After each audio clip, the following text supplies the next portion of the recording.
It's like 1 o'clock in the morning, and I'm at sax camp with these guys. Yep. You have to rub your eyes to make it official. I can feel that it's happening again. I feel the vlog returning. I feel it coming back into my bloodstream. It's always the questions. The questions start piling up, the comments and questions, and I just have like an urge to respond. Here's one from Dylan. It's 2:40 p.m. I've been sitting in this chair doing email since 7:30 a.m. I have a new album coming out tomorrow. It's called Hindsight. I've had it actually for a long time. These physical CDs have been in my studio since March. You know, it's a long story. I said on Instagram that I would share it in a vlog, but then I wrote a whole long story to my email newsletter subscribers, which I sent out yesterday. So I'll just put the link to the story because it's long, it's personal, might be helpful to you, I don't know, it's just basically, I'll link to that below this video. But the album comes out September 1st, Aaron Goldberg on piano, Ruben Rogers on bass, Obed Calvera on drums. I'm very proud of it, check it out.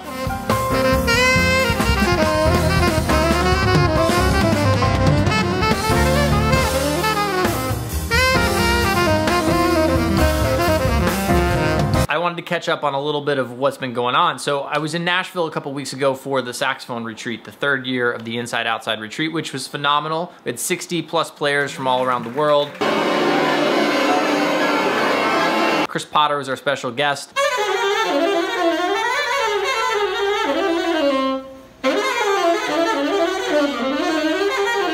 But I went to Nashville a couple of days early to play a show with my band since we were gonna be out there for the camp, but the gig almost didn't happen.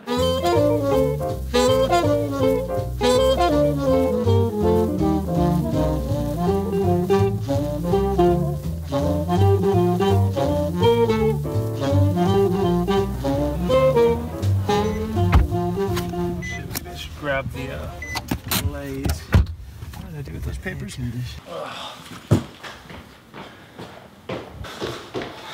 Is that Yannick's shit or your shit? Mine. Oh, you guys are way deep into this shit.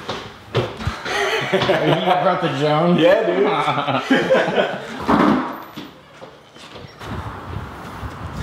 dude. So lame. It's so lame. No, the one around the corner. I'll get this. Just look up and here we go. 1, 2,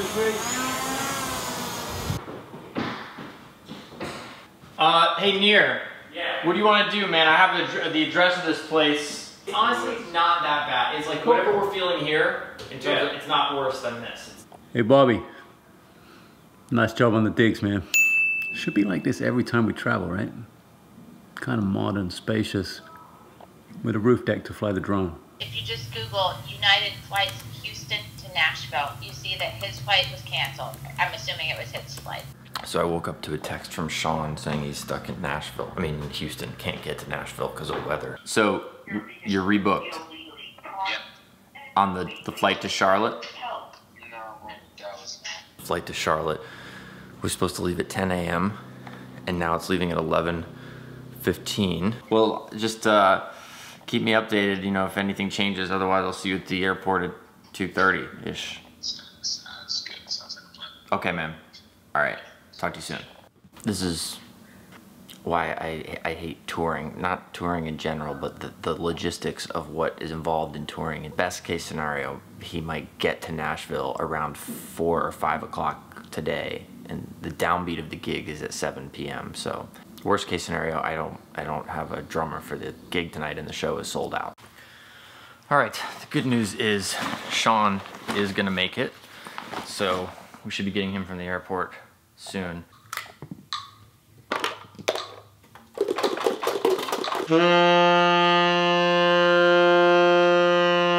The comedy of errors continues. Sean just texted me that they just got them off the plane in Dallas. He started in LA, flew on a red eye from LA to Houston. Houston to Nashville got canceled. They rebooked him to Charlotte. That flight got delayed, so they had to cancel that because he wouldn't make it. Then they put him through to Dallas.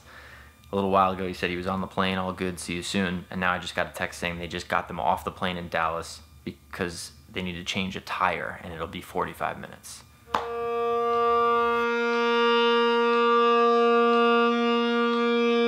4:54 p.m. 4:54.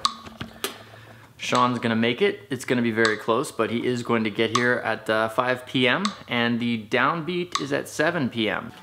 Feedback. Do you want to just give me like a stack of charts of the tunes that you want to do for guitar, and I'll start shouting them out? I have these index cards with the names of my songs and tempos and keys, and I use them to try to help figure out what order to play stuff in.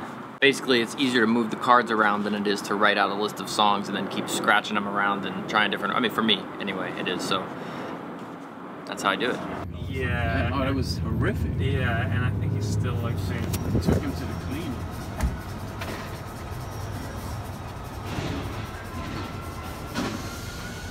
In the end, it worked out. It was a fun show, but man, just you should see the string of texts I had with the booking or the promoter or whomever booked the show just for this one gig at this one club. And this is, you know, people ask all the time, hey Bob, when are you coming to play in Boston or Moscow or Buenos Aires or wherever, Oklahoma? The logistics involved in touring, you know, you just have to, it's insanity. I mean, at least from my perspective. Booking plane tickets, hotels, cars, and paying people and feeding people, and it's just such a logistical nightmare as well as a tremendous financial outlay of capital. Just the time and trying to book stuff, like, yeah, I suck at it, which is why I don't really do it that often. If you're watching this and you're a proper booking agent, let me know. So anyway, then it was off to the camp. And next to Ken is Zoe.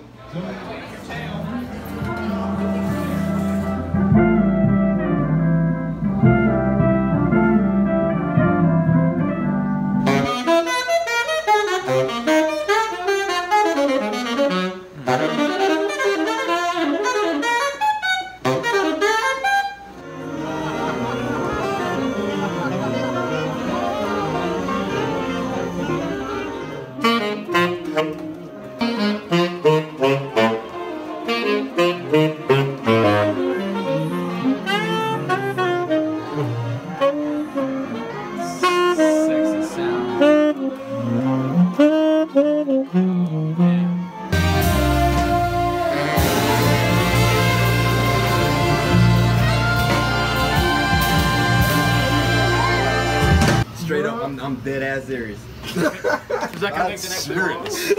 How serious are you? What if Victor Luke did Halloween, like haunted houses? Yeah. That'd be cool. 2 5 in the yard. Get out of here. Right where? Just in that area, right? Right. You'll see one. It goes.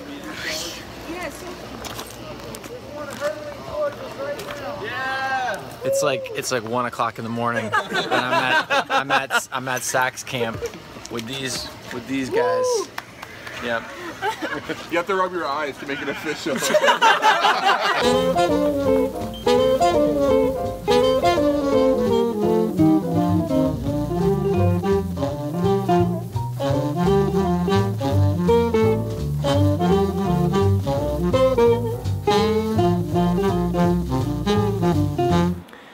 When I got back to LA, my daughter started school.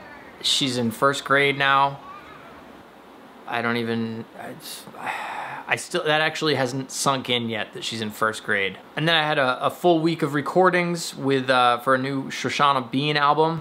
They were recording out here in LA. Alan Ferber on trombone and doing all the arrangements. He and Dave Cook, the piano player, put together a really fantastic big band, just stacked to the gills with A-list players. Super fun to record in East West studios for a couple of days.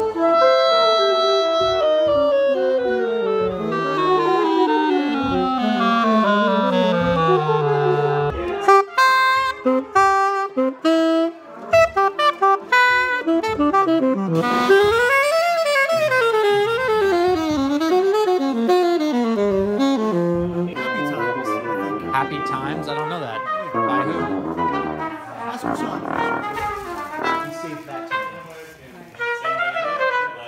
What is that song?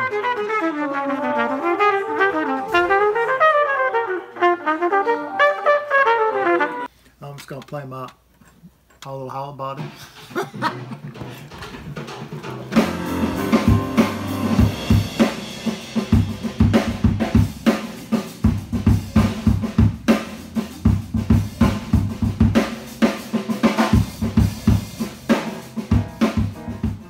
Hi Bob, my name's Dylan and I recently started my senior year of high school. I am for sure auditioning for Berklee College of Music and I'm not quite sure what I want to play for my prepared piece. However, I'd love to hear any suggestions you have as a jazz saxophonist, as well as what you played for your audition and how the entire thing was run. Funny timing, because just last night I took out the volume, this Aebersold, I think it's volume 15, Pay and Dues, which I hadn't played in a million years. Okay, that's an exaggeration. I put it on and I just went through I didn't look at what the tracks were, I just went through to see if I could notice them, you know, at what was what. And There Will Never Be Another You, the fast version came on.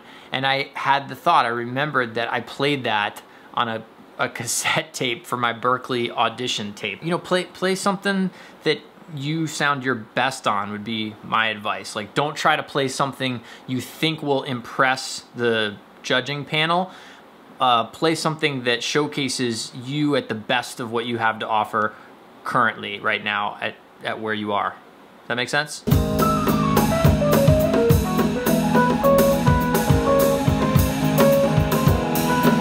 Greetings and salutation, folks.